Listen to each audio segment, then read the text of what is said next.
Babaeng binuntis, pinagpupukpok hanggang mawasak ang motor ng kanyang boyfriend na ng babae.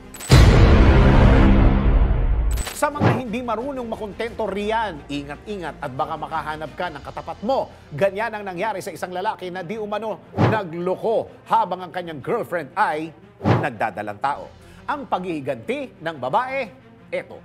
Sa isang viral video sa social media na umani na ng 6.5 million views, makikita ang isang babae na hinahataw ng pamalo na merong malaking pako ang motor ng kanyang boyfriend. Sa simula ng nasabing video, makikita na hinahampas ng babae ang unang bahagi ng motor hanggang sa magkabutas-butas ito at pagkatapos ay nilapitan ng lalaki at kinuwelyuhan.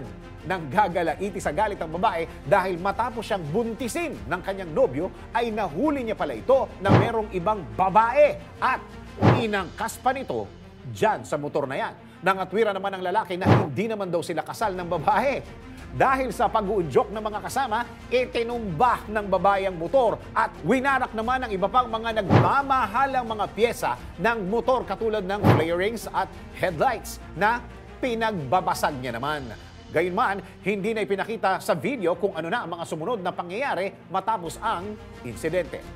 Komento naman ng mga netizen, mali raw ang naging aksyon ng babae at meron namang mas madali at legal na paraan para resolbahin ang problema. Habang ang iba naman ay talagang nagbigay pa ng suggestions para sirain ang motor at hindi na mapakinabangan pa. Kaya kung luluko-luko ka, mag-ingat ka at baka hindi lang ang pinakamamahal mong sasakyan o motor ang mawala sa iyo, kundi pati na rin ang partner mo. Ikaw, ano ang gagawin mo para makaisa sa nanlalamang sa iyo?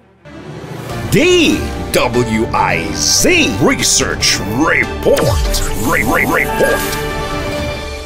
Thanks for watching. Ito po ang Aliw Broadcasting Corporation stations DWIZ 882, DWIZ News FM Regional, Home Radio 97.9, DWIZ News TV at Aliw Channel 23 nationwide. Kami po'y nagbabalita ng tama, naglilingkod ng tama. Like, subscribe, and follow.